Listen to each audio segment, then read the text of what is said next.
Party తరఫున అందరూ మన రజక కులస్తుడు అయినటువంటి మన గాడ్గే బాబా గారి జయంతికి విచ్చేసిన వారందరికీ నమస్సుమాంజలు. అయితే గాడ్గే బాబా గారు మన సంఘ సంస్కర్త. అంటే సంఘంలో మన భారతదేశంలో ఉన్న ప్రజలంతా కూడా ప్రజల యొక్క శ్రేయస్సును కోరి ఆనాడే ఆయన 1876వ సంవత్సరం జన్మించినారు. వారు మహారాష్ట్రలోని జన్మించడం వల్ల మరాఠీ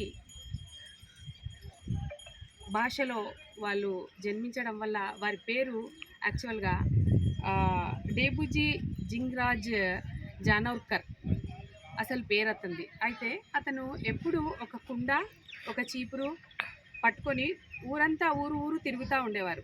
వారి ఉద్దేశం ఏంటంటే ఎంత శుభ్రతగా ఉంటే మన ఆరోగ్యాలు కూడా బాగుంటాయనే ఉద్దేశంతో ఆయన చీపురు కట్ట తీసుకొని ప్రతి గ్రామము ఊడ్చుకుంటూ ప్రజల యొక్క శ్రేయస్సును బాగుండాలనే కోరుకునే వారిలో వారొకరు.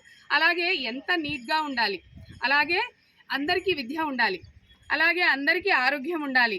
అందుకని ఆయన ఏం చేసేవారు, ప్రతి ఊర్లో అలా చీపురు పట్టుకుని తిరిగి క్లీన్ చేస్తా ప్రతి గ్రామంలో వారు ఇచ్చిన డబ్బులు ఏదైతే ఉందో వాటన్నిటినీ సేకరించి 31 విద్యా సంస్థలను కట్టించారు.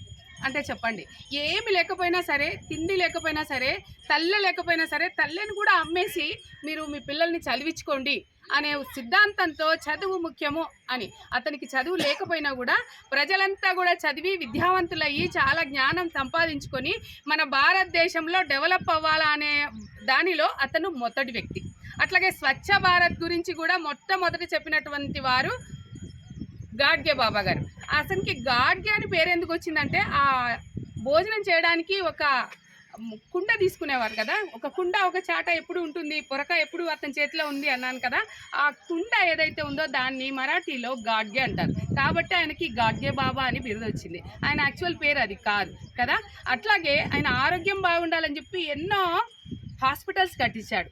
అట్లాగే ఆయన ప్రతి ఒక్కరికి ఇల్లు ఉండాలి కాబట్టి మామూలుగా అందరూ ఇప్పుడు బయట ఉంటారు కదా, హాస్పిటల్స్, తర్వాత విద్య కొరకు విద్యాలయాలు, అలాగే జనం నివసించడానికి గృహాలను కూడా ఆయన కట్టించేవారు. అప్పుడు ప్రతి రూపాయి కూడా ఆయన ఒక్క రూపాయి కూడా తినకుండా ప్రజల సేవ కొరకు ఈ 3 ఖచ్చితంగా అందరికీ ఉండాలని చెప్పి ఆశించే వారిలో గొప్ప వ్యక్తి ఆ రోజు డాక్టర్ బాబా అంబేద్కర్ గారు. వీరు ఇద్దరు చాలా సన్నిహితులు.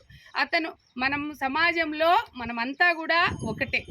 ఇప్పుడు మన టీజీ గారు ఎలా చెప్పారు, మన బ్లడ్ అందరిది ఒకటే అన్నట్టు ఆనాటే వాళ్ళు కూడా మనకు ఏదైతే మన వృత్తి నిర్వహిస్తున్నామో ఆ వృత్తిని బట్టే, నువ్వు కుండలు చేసుకున్న వారికి కుండలు చేసుకునే వృత్తి, అలాగే కత్తులు చేసేవారికి కత్తులు, ఇట్లా వ్యవసాయం చేసేవారు వ్యవసాయదారుడు అంటూ చాలామంది ఎవరి వృత్తులకు వారికి ఈ వృత్తిని బట్టి మన కులాలను మనం విభజించుకున్నాం. కానీ మనకి ఏ కులాలు లేవు, కులాంతరాలు అనేది జరగకుండా ఉండాలి, అందరం సమానమని చెప్తా ఆనాడే వాళ్ళిద్దరు కూడా కృషించినటువంటి వారు. ఒకరు ఇప్పుడు గాడ్గే బాబా గారిని మన బాబా అంబేద్కర్ గారు గురువుగా భావించేవారు.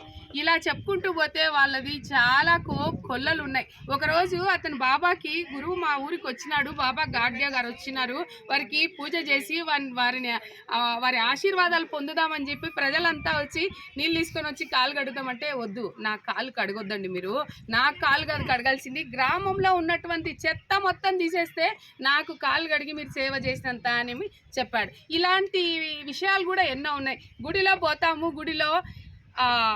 గుడిలో కూర్చున్నటువంటి ఆ శిల్పాలకు మనం పూజ చేస్తూ ఉన్నాం. ఈరోజు వెంకటేశ్వర స్వామి కానీ శివాలయాల్లో కానీ అలా చేయడం వల్ల మనకి మీరు చేయండి వద్దు కాదు, కానీ దానికంటే కూడా ఒక బిడ్డ ఆకలిగా ఎవరైతే ఉన్నారో ఆకలైన బిడ్డకి అన్నం పెట్టి వారి కష్టం ఏదైతే ఉందో ఎప్పుడైతే తీరుస్తామో దాన్ని మనం దేవుడికి చేసినట్టుగా భావించాలి అని చెప్పినటువంటి వారు గాడ్గే బాబా.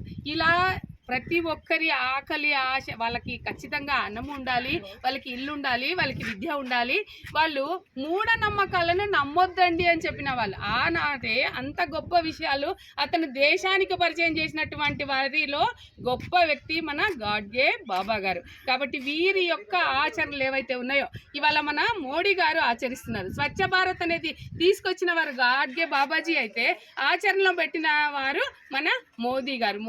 మనం ఇంతవరకు ఎవరైతే గొప్ప గొప్ప వ్యక్తులు చేస్తున్న ఈ సంస్కరణలు ఏవైతే ఉన్నాయో వాటన్నిటినీ అమలు పరుస్తున్నటువంటి వారు మన భారతదేశంలో ప్రతి ఒక్కటి కూడా ఆచితూచి అడుగు వేసి ప్రతిదీ డెవలప్ అయ్యి ఆర్థికంగా భారతదేశం డెవలప్ అవ్వాలి, ప్రతి ఒక్కరూ అన్నంతో బాధపడకూడదు, ప్రతి ఒక్కరూ విద్యావంతులు అవ్వాలి, ప్రతి ఒక్కరూ ఆరోగ్యంగా ఉండాలి అని ఆ రోజు ఆలోచించిన వారిలో వీరొకరైతే ఆచరణలో పెట్టినట్టు వాళ్ళు మన మోడీ గారు. కాబట్టి మనము ఇట్లా గొప్ప గొప్ప వ్యక్తుల గురించి మనం తెలుసుకొని ప్రతి ఒక్కరికి మనం చేరవేయాలి. కాబట్టి వారిలో ఉన్నటువంటి ఈ గుణాలు ఏవైతే ఉన్నాయో వీటన్నిటిని మనం కూడా పుణికిపుచ్చుకొని మీ రజక కులస్తులంతా కూడా రజక కులంలో గొప్ప నాయకుడు పుట్టినాడని చెప్పేసి మీరంతా కూడా ఆ గొప్ప నాయకుడిని ప్రతి సంవత్సరము ఇదే ఫిబ్రవరి 23వ తారీఖు రోజు జయంతి ఉత్సవం తర్వాత జరుపుకుంటూ మన రజకులే కాకుండా భారతదేశంలో ఉన్న అందరూ కూడా బీద సాదా అందరినీ కూడా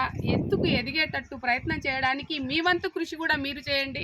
మనం అందరం కలిసి కూడా బాబా గారి జయంతిని ఇంత గొప్పగా చేసుకున్నందుకు ఇవాళ ఓబీసీ మోర్చా తరఫున జిల్లా అధ్యక్షుడు లక్ష్మణ్ గారికి ధన్యవాదాలు తెలుపుకుంటూ, అలాగే ఇక్కడ ఉన్నటువంటి తెలుగుదేశం నాయకుడు సీనన్న గారికి, అలాగే బీసన్న గారికి, తర్వాత సూర్యనారాయణ గారికి, రాధమ్మ గారికి వీళ్ళంతా కూడా కృషి చేసి ఇవాళ రజిక కులస్తుడైనటువంటి మన గాడ్గే బాబా గురించి ఇంత చక్కటి ఉపన్యాసాన్ని ప్రజలందరికీ చేరవేయాలని కోరుకుంటూ, నా పేరు గీతా మాధురి సురవరం, భారతీయ జనతా పార్టీ రాష్ట్ర కార్యదర్శిని. నమస్తే.